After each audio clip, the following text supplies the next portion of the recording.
Welcome to Elder Tales. I'm your host, Dr. Andrew Corrin.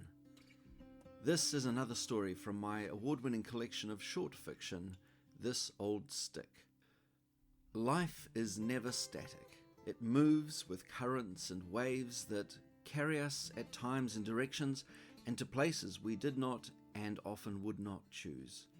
The rhythms of nature around us, its ebbs and flows, have much to teach us about how we view ourselves in the narrative arc of our own stories.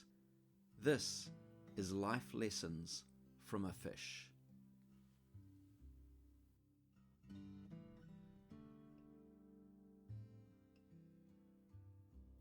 Trevor only looked into the bathroom mirror at the last moment. His gaze was attentively focused on his false eye. He had carefully wiped the plastic acrylic with a warm cloth and then used the same cloth to wipe the oils and dead skin away from his eyelids.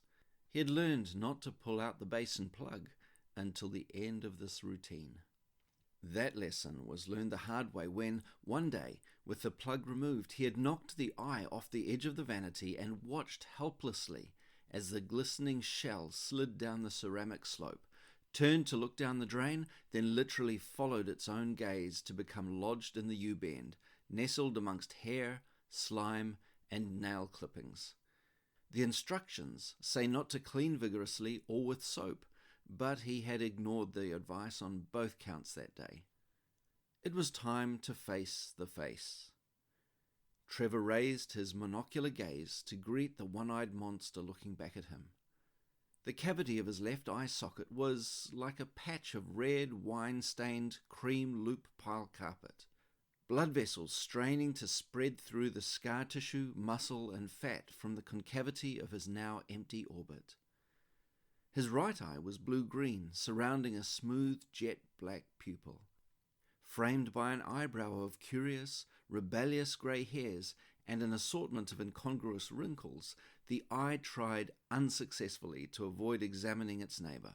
But all focus needed to be on the empty orbit, the ocular prosthesis with its look of perpetual surprise, and their uneasy union. Trevor had been going through this routine for the past 12 years, but it never got any easier. His practiced hands couldn't wave away the sense of the macabre and unnatural in the morning ritual, though it felt different that morning, and his hands had an uncharacteristic tremor. He lifted his upper lid, gently placing the concave top edge of the prosthesis into the gap between inner lid and muscle before pulling down the lower lid and blinking the device into position. Sometimes it went straight in, and at other times, like today, it required several blinks to get it comfortably embedded. Trevor knew why he had the tremor, but preferred to avoid facing the reality that the day's news might change his life. 12 years ago, Trevor was still with his ex-wife. They were living comfortably, well, she was anyway, off the proceeds of his success as a real estate salesman on Auckland's North Shore. Trevor's main priorities were securing listings, conducting open homes, pushing auctions, and closing deals. He was good at his job, and his manager rewarded him with accolades and more responsibility. His priorities did not include doing something about the indistinct grey cloud he could see when he looked up to his left. That required time and switching his attention to self-care. He remembered that phrase from an industry conference session entitled, "How to Be a Better You." He remembered how he and his colleagues had laughed over their wine and vol au vents that night. They were all at the top of their game, making great money and feeling bulletproof. Taking time away from marketing and selling meant giving someone else an opportunity to climb above you on the ever more competitive ladder to joining the real estate platinum club. The career plan started to unravel one drizzly grey afternoon in Mairangi Bay when he was working the familiar territory of negotiating a sale price on a 4-bed, 3-bath townhouse overlooking Rangitoto. The commission would be an easy $25,000, but the thrill of wrestling an extra few thousand out of either party and manipulating their emotional stress in the moment was why he loved this job. Will the $3,000 difference they need to sell seem much in 5 years when you're sitting on that deck, sipping your Chardonnay? He asked the potential purchasers, an excitable husband and wife. Trevor knew the value of using imagery to distract from reality. He won their concession and turned to the front page of the contract to put a line through the previous offer and write in the final and actionable figure. He couldn't find the place. He blinked, but the text remained blurred. Large areas seemed to have been punched out and only blank paper remained. Is there a problem? The anxious purchaser was looking from him to her husband. This was the crucial time before they had a chance to reconsider their offer, get the figure initialed and document signed. But Trevor couldn't see well enough to identify which of the several figures was the one to change. He tried to fake confidence and control. No problem. I'm just making sure everything is in order. We don't want to have to go through this again, do we? He tried closing his left eye, and, like a fog lifting under a strong wind, his vision became clear again. But too late.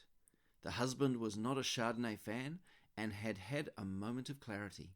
He placed his hand on the document as Trevor raised his pen to complete the transaction. Trevor, I'm not sure we can go the extra $3,000. We want you to take our previous offer back to them, he said with a firm look. The sale fell over, and Trevor's manager wanted to know why. Trevor knew it had little to do with the difference a few $1,000s makes. He had panicked at the crucial moment because he couldn't see. So he did some self-care. Trevor's wife strongly suggested that he make an appointment to see his GP, who hastily arranged an ophthalmologist appointment the next week. Vision charts, complex eye examinations in darkened rooms, photographs of his retina, and hushed conversations between several eye specialists in the clinic corridor all pointed to something sinister. Trevor wished he had never agreed to his wife's suggestion. Doctors were bad news. The specialist was back in the room, sitting across the bare hardwood desk and engaging him with attempted empathy and concern. Trevor, you have a lesion on your retina which is causing your loss of vision. Ultimately, it has all the appearances of a melanoma. Trevor watched as the specialist let this pronouncement hang like a heavy black wrecking ball that was about to swing into his facade of control and confidence. The air was suddenly tense with uncertainty. So what can I do about it? Trevor's perspective on life was that he could fix most things. The specialist's grim face did nothing to reassure him as he replied, Unfortunately, the only thing to do is to remove your eye. Hopefully the cancer will not have spread, but we'll only know that by removing the globe and much of the surrounding tissue. So here he was, 12 years later, and off to see the doctor again. He'd given up real estate. No one can trust a salesman who doesn't look them directly in the eye. Fortunately, he had been close enough to retirement with sufficient wealth secured in his portfolio from selling before the property market price correction that he didn't have to look for another job. His wife thought otherwise, and she had left for what she called fresh opportunities. With more time to reflect, now that he was no longer spending 80 hours a week away from home, Trevor accepted the inevitable truth that he hadn't invested much in their relationship and they had drifted apart. His irritability and frustration at losing not only his vision, but all the control and confidence that came with it, had been the final push for her. Dr. Fisk invited him to sit down in the familiar manner they had developed over regular meetings in the past 5 years, since Trevor had moved to Tauranga. Did you manage to get to the Makatu fishing competition last month, Trevor? Adrian Fisk always seemed to remember the minor but important details from previous consultations. The doctor's manner put Trevor at ease. I won the meat pack for the best snapper, he said with pride. Surf casting had become part of Trevor's new life in the Bay of Plenty. It had proved to be a therapeutic distraction. Adrian looked at him intently with a furrowed brow. Trevor, I wanted to give you the results of your MRI face to face. I know the specialist appointment will be a couple of weeks away, but we need a plan now. Trevor felt the anxiety of the morning ratcheting up. The wrecking ball was making another appearance. The scan has confirmed that your headaches and numbness are due to metastases, probably due to spread from the original retinal melanoma. Dr. Fisk kept talking, but Trevor had retreated behind his facade and was only marginally aware of what the doctor was saying, like being half asleep in front of the TV and missing most of the storyline, but still knowing what is happening. Unfortunately, Trevor caught that word clearly. It honed his senses with a jolt. Unfortunately, there is no treatment. By the time we find a melanoma spreading like this, it is too late to treat it. Dr. Fisk was pausing between each short sentence, checking that Trevor was acknowledging the information. The specialist will be able to give more precise details about timeframes, and we'll work closely with you to manage your symptoms as they progress. Progress, Trevor laughed.